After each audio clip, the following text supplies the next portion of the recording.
Good morning, everybody.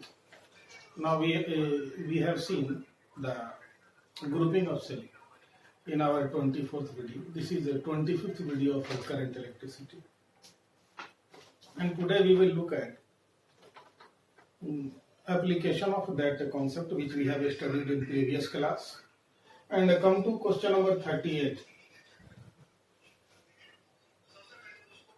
आप बोलेंगे अरे ये क्वेश्चन नंबर 38 तो हम लोग पहले ही बना चुके हैं। बोले हाँ सही बात है, लेकिन इसे ग्रुपिंग ऑफ सेल की मदद से भी बनाया जा सकता है। ये ईएमएफ E2, ये है रेजिस्टेंस R2। ईएमएफ E2 की वैल्यू 3.7 वोल्ट दी हुई है और R2 की वैल्यू 20 ओम मान लिया जाए। यहाँ चले आते हैं तो एक सेल दिया है जिसकी ईएमएफ E1 और यह है रेजिस्टेंस R1। ये इनवर्सली कनेक्टेड है। R1 की वैल्यू आपको 10 ओम दे दी गई है और इधर चले आते हैं तो यहाँ एक रेजिस्टेंस दिया गया है R। इस R की वैल्यू 5 ओम है। अब हम लोगों को ये पॉइंट A और B के बीच में पोटेंशियल A और B जंक्शन है और इस R 5 ओम के रेजिस्टेंस से क्या करंट पास कर रहा है ये निकालना है। तो मान लेते हैं इन दोनों के बीच में कुछ पोटेंशियल डिफरेंस हो गए। पहले भी इसे दो तरीके से बना चुका है। तो इक्विवेलेंट ईएमएफ ए और बी के बीच का पोटेंशियल डिफरेंस देता नजर आया आपको ए बी। तरीका क्या है, ये हायर वैल्यू के है E1 ये 1.5 वैल्यू की, तो ये हायर पोटेंशियल होना चाहिए, ये लोअर पोटेंशियल। हम लोग उस हिसाब से लिख लें। अगर गलत तो अपना मानना तो अपने आप नेगेटिव आ जाएगा E2/R, क्योंकि ये उल्टा पोलरिटी इसलिए यहाँ minus sign E1/R1 plus 0/R divided by 1/R1 plus 1/R2 plus 1/R। आप ऐसा सिंप्लीफाई करें। अब इधर आ जाइए तो ये सिंपल एक स्टेप में ये क्वेश्चन बन जाता है। आप इसे ध्यान दे लें, ये हो जाएगा R1 R2, यहाँ आ जाएंगे तो E2R1 माइनस E1 R2, यहाँ डिनोमिनेटर में आ जाएगा आपका R1 R2R, इसमें मिल जाएगा R2R, यहाँ मिल जाएगा R1R और यहाँ मिल जाना है R1 R2। अब यही चीज आगे सिंप्लीफाई होके हो जाएगी E इक्विवेलेंट, ये R1 ये R1 ये R2 ये R2 कैंसिल हो जाएगा। आप देखिएगा अपने पास जो टर्म मिल रहा है वो है E2R1 minus E1 R2 into R divided by R2R plus R1R plus R1R2। यह पोटेंशियल डिफरेंस ए और बी के बीच में निकल गया। हम लोग यहाँ वैल्यूज रख देते हैं। चलिए E2 की वैल्यू क्या दी हुई है, E2 3.7 मान लीजिए इस बात को। R2 की value R1 is 10 minus E1 1.5 R2 20 into R यहाँ 5 आ जाएगा divided by R2 is how much, R2 is 20 R5 plus R1 is 10 R5 R1 10 R2 20। Now you can simplify it। ये हो जाता है 37 माइनस 3, या 30 आप बोल सकते हैं इंटू 5, 20 और 5 दिस इज 100 50 200। तो अगर इसे ध्यान दिया जाए तो this is 7 into 5 and this is 350। So what you are getting as equivalent EMF 35 0.1 volt। Therefore current in R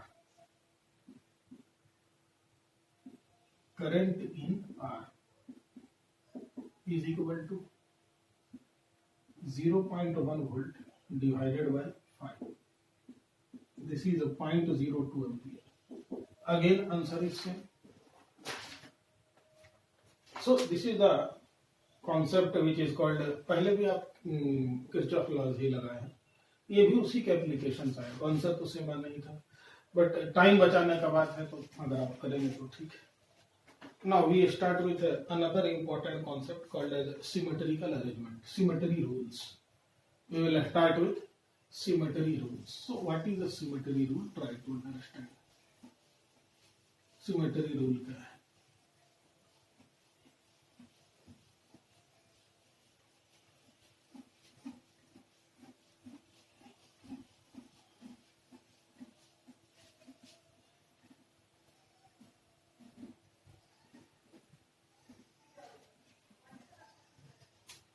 We will look at symmetry rules.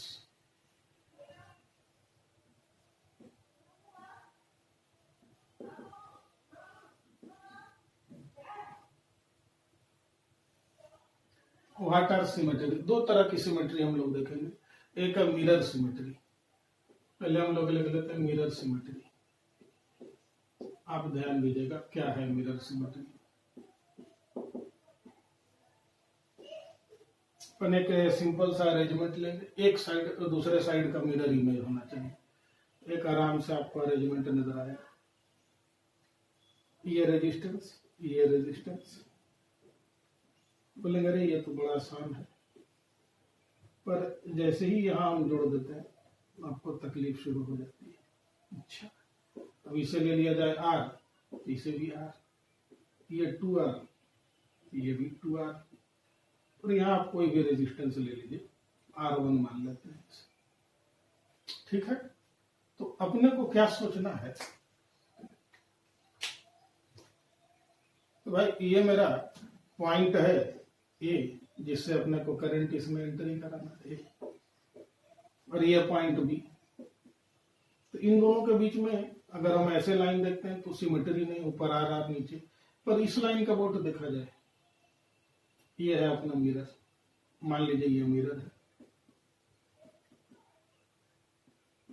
तो बिल्कुल मिरर इमेज एक दूसरे का, जैसा पोर्शन इधर वैसे ही पोर्शन इधर, जैसा पोर्शन इधर, इधर भी 2R।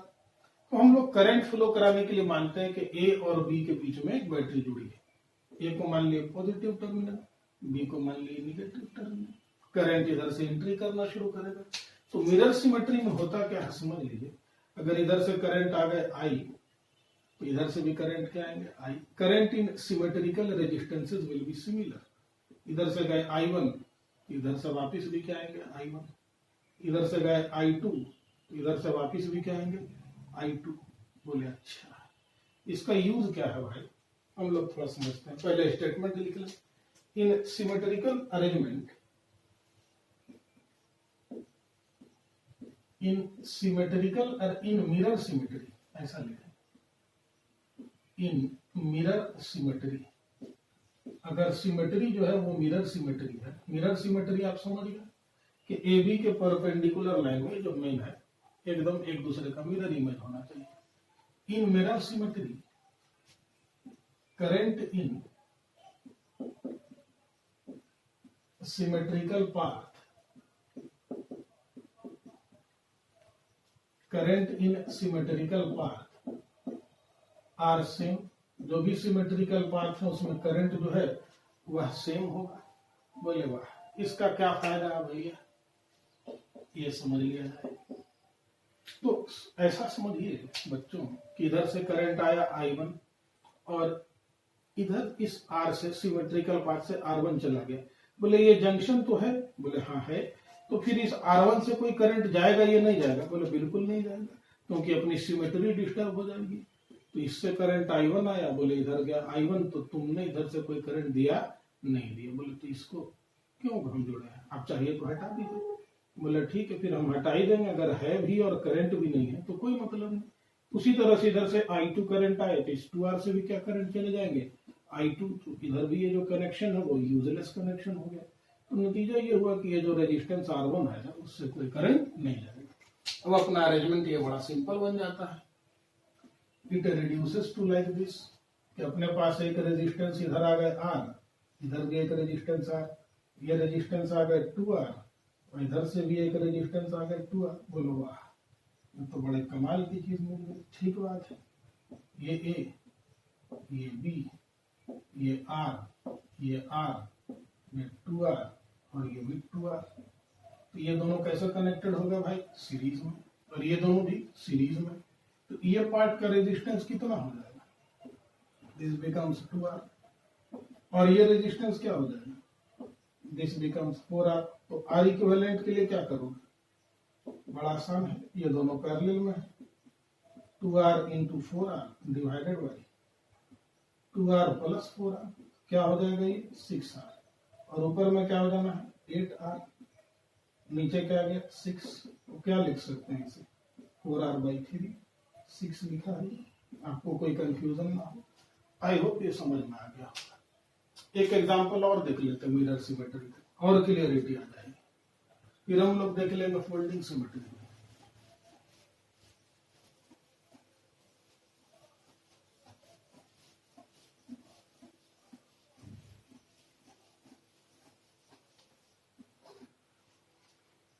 देखिए क्वेश्चन है एक, सीआरक्यू से अपन उठा लेते हैं एक example. CRQ 42 question number B. बड़ा अच्छा एग्जांपल है मिरर सिमेट्री का। ये एक रेजिस्टेंस है R, ये भी R, बोलो यहां भी एक रेजिस्टेंस R, यहां भी एक रेजिस्टेंस R। क्या बात है? एक और पाथ ऐसे बना हुआ है, समझ गए बच्चों? अब यहां देखते तो एक रेजिस्टेंस ऐसे बनी हुई, वेरी गुड। यहां भी एक रेजिस्टेंस ऐसे बना हुआ, very good. Now we have copied the question, okay. अब इधर अपने को मिलता पॉइंट ए और इधर मिलता पॉइंट बी। सभी रेजिस्टेंसेस की वैल्यू क्या है? R, R, R, R, R, R। सभी रेजिस्टेंसेस इक्वल है और सभी की वैल्यू R है, आप देख सकते हैं। बात समझ में आ गई होगी। अब इस लाइन के अबाउट तो सिमेट्री पर कोई है सिमेट्री, पर इस लाइन के अबाउट नहीं, नीचे कुछ है ही नहीं। इस लाइन के अबाउट सिमेट्री है, ये हम मान लेते हैं। ऐसी सिमेट्री को मिरर सिमेट्री कहते हैं। ये हो गया भैया हमारा मिरर। अगर हम यहाँ पर एक मिरर रख दें तो जैसा इधर लेफ्ट साइड है वैसे ही राइट साइड है, ठीक बात है। तो मिरर सिमेट्री क्या कहती है अपनी?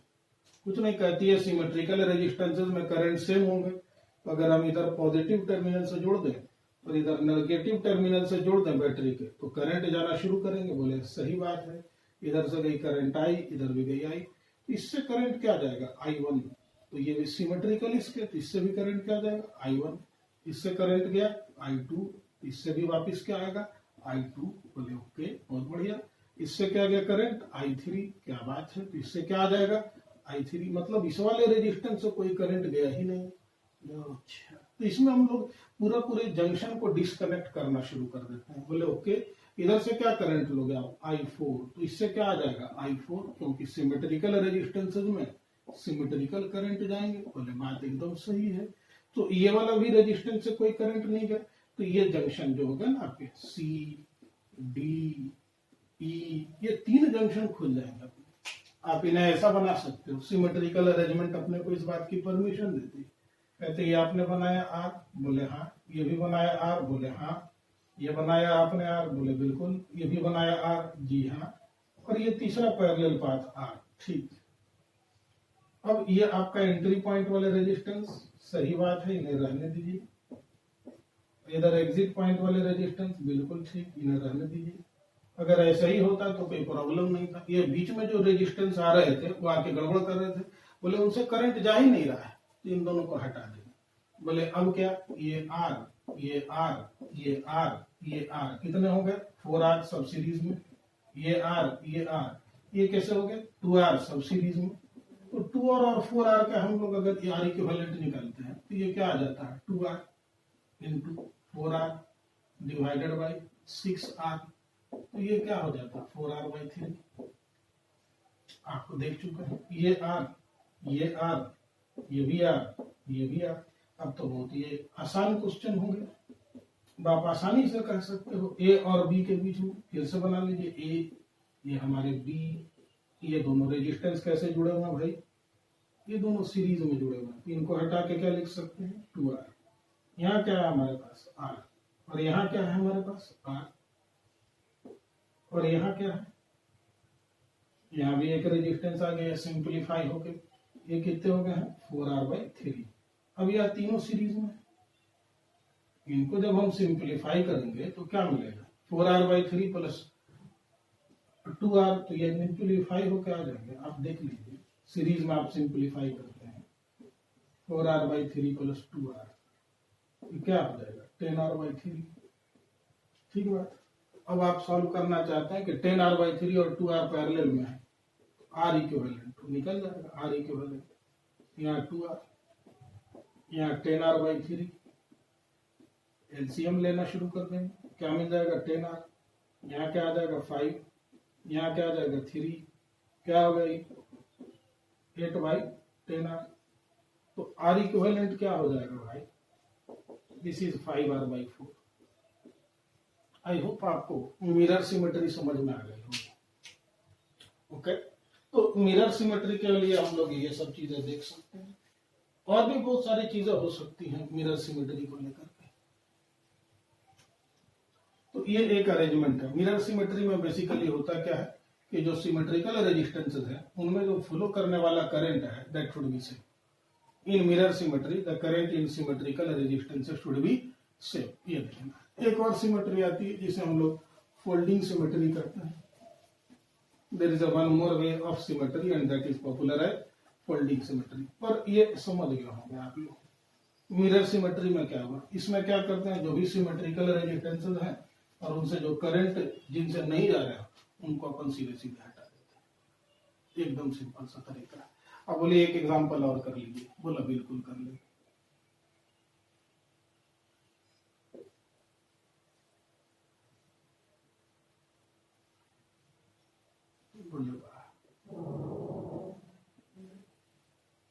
ये पॉइंट ए हो गया, ये पॉइंट बी हो गए, सभी रेजिस्टेंसेस सेम है, R R R R R R R R. तो ये हमारा मिरर हो गया। अब अगर ये मिरर है तो सिमेट्रिकल रेजिस्टेंस क्या कहते हैं आपको भाई, जिनसे करंट है सिमेट्रिकल रेजिस्टेंस है।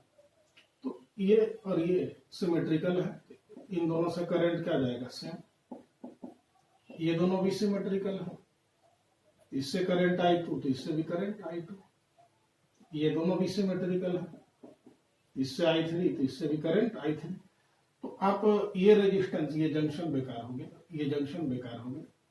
मतलब ए जो पहले जंक्शन था ये से सी मान लीजिए, सी डी ई जो जंक्शन थे वो बेकार, उनको हटा, सीधे सीधा आप जंक्शन हटा देते हैं। आप ऐसा हटा दें तो अब सिंपल सा अरेंजमेंट आपके पास बन गया। ये आपको सिंपल अरेंजमेंट किसने दिया, मिरर सिमेट्री में। तो सिंपली कह सकते हैं इसमें 2R के तीन रेजिस्टेंसेस पैरेलल में है, तो R equivalent will be 2R/3। तो यह क्वेश्चन अब 1 सेकंड से भी कम समय में बन जाएगा। तो सिमेट्री लगाने से समय काफी बच जाता है। Okay, now we will learn another symmetry, but that we will learn in next video, folding symmetry. Okay, thank you for this video.